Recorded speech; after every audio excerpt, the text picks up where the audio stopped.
అందరి ముందు సంతోషంగా గడుపుతున్నాము అంటే ఏ కష్టం లేక కాదు.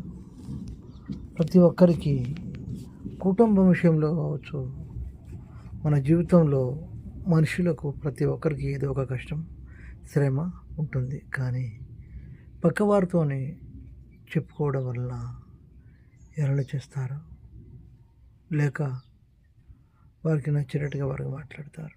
అందుకని వేదన ఉంటుంది. ప్రతి ఒక్కరికి మనిషికి మనసులో బాధ ఉంటుంది. కానీ బాధ లేని వారు ఎవరూ లేరు. చెప్పుకుంటే ఎవరేమంటారు అనే ఉద్దేశంతో ఎవరితోని చెప్పుకోలేరు. అందుకని నవ్వుకుంటూ ఉన్నంత మాత్రాన, అందరితోని ప్రజల్లో నవ్వుకుంటూ ఉన్నంత మాత్రాన ఏ బాధ లేదని అర్థం కాదు.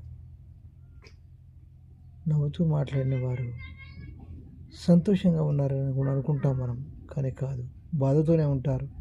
ఆ బాధను చెప్పుకోలేక, కక్కలేక మింగలేక వారి కన్నీళ్ళు వారి కళ్ళల్లోనే ఉంటాయి. మాట్లాడే స్నేహితులు వారిని గుర్తించి మాట్లాడినప్పుడు వారి మనసులో బాధ, వారు మాట్లాడుతున్నప్పుడు మనం అబ్జర్వ్ చేసినట్టయితే కళ్ళల్లో వారి బాధ మనం గుర్తించవచ్చును. ఇది గమనించండి ఫ్రెండ్స్, అందరూ కూడా నవ్వుతూ మాట్లాడినంత మాత్రాన ఏ సమస్య లేదు అనుకోవడం పొరపాటు.